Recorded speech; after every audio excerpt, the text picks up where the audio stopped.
نہیں مولانا وہ بات آپ کی صحیح ہے، میرا صرف سوال یہ ہے نہیں ٹھیک ہے، میں تو آپ سے صرف ہاں یا نا میں پوچھ رہا ہوں کہ معجزات لوگوں کو اس وقت نظر آتے ہوں گے نا.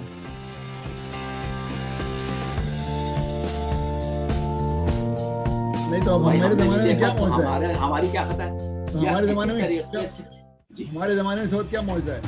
ہمیں میں کہہ رہا ہوں نا اگر مجھے امام ہی نظر نہیں آ رہا میرا تو اس کا معجزہ کیا ہوگا؟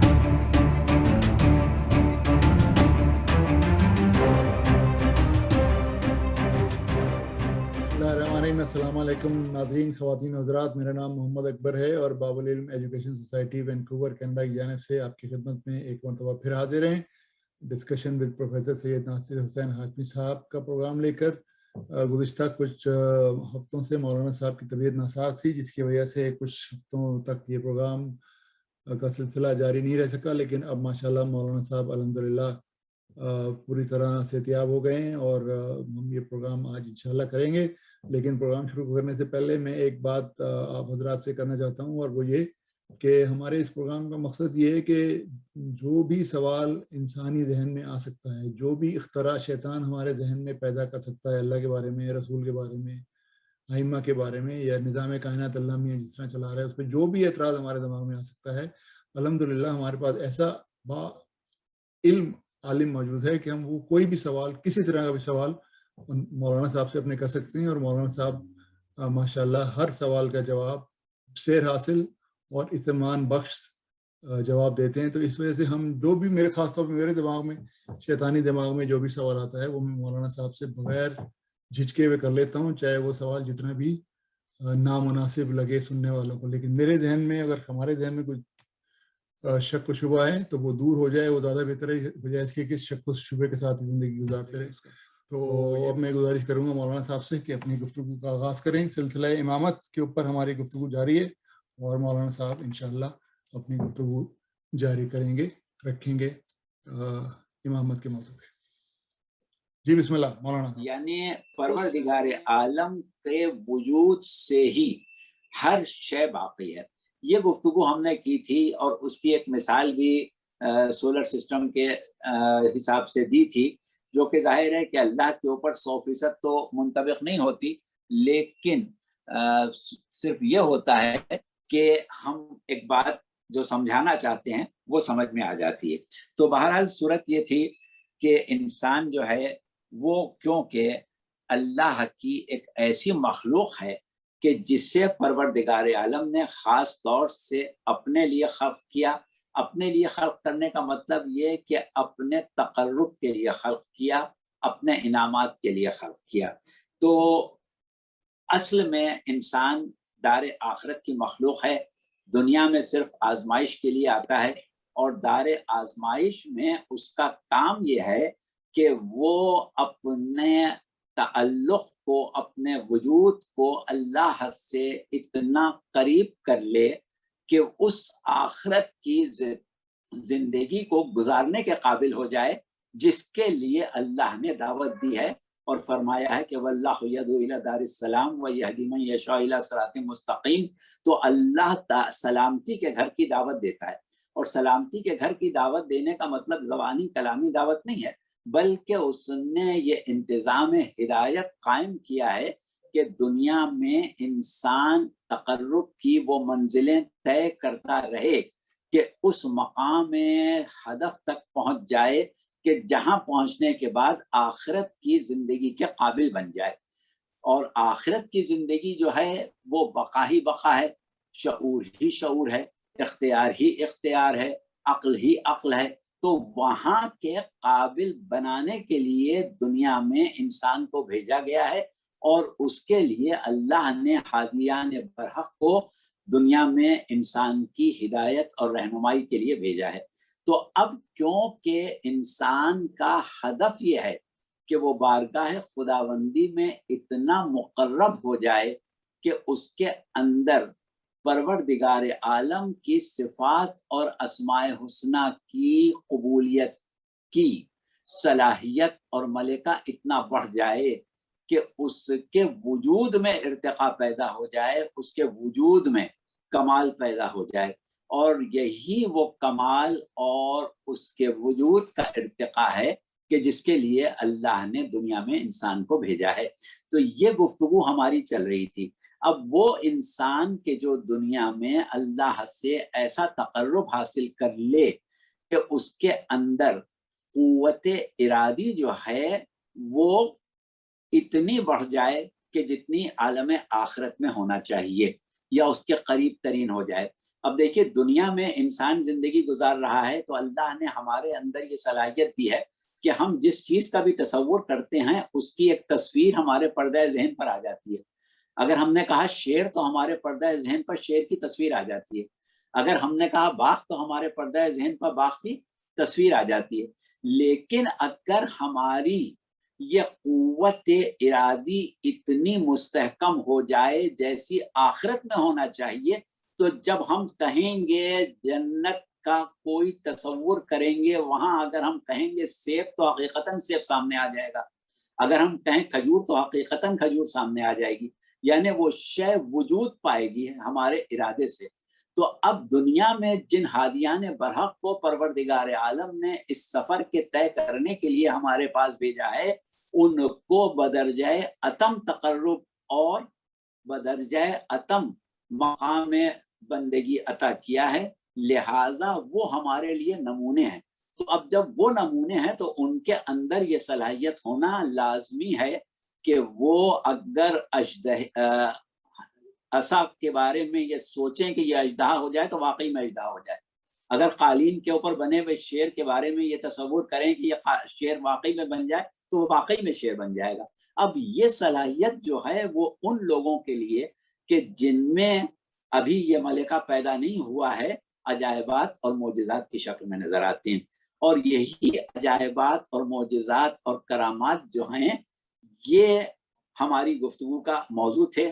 اور گزشتہ گفتگو ہماری یہاں تک پہنچی تھی کہ کیا صاحبان اعجاز، کیا موجز نما ہستیاں اپنے اس اختیار کو دنیا میں اپنے لیے استعمال کر سکتی ہیں یا نہیں؟ جہاں تک ہمیں یاد پڑ رہا ہے گفتگو یہاں پر ختم ہوئی تھی۔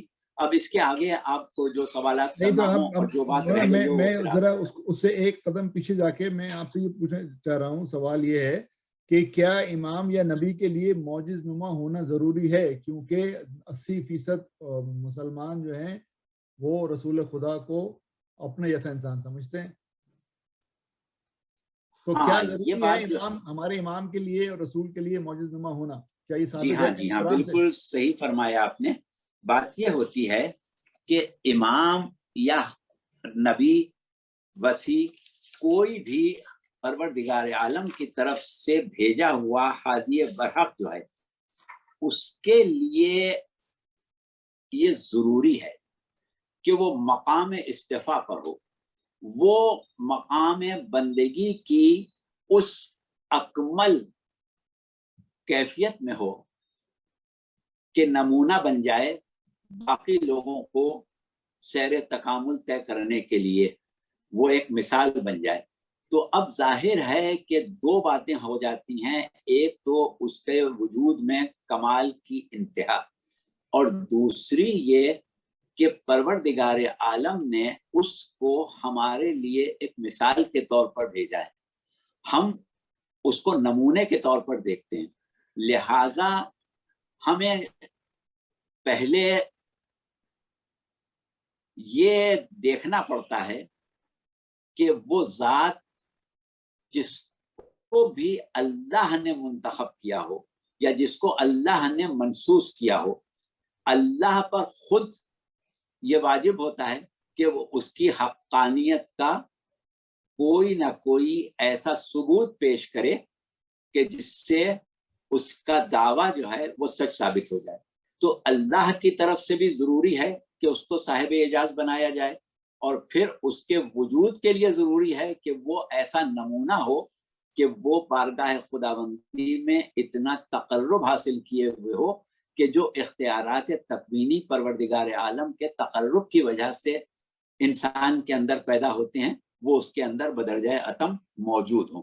تو ان تمام چیزوں کی وجہ سے امام کے لیے یقیناً ضروری ہے کہ وہ صاحب اعجاز ہو۔ اور اس کے بعد دوسری چیز ایک یہ ہے کہ پروردگار عالم نے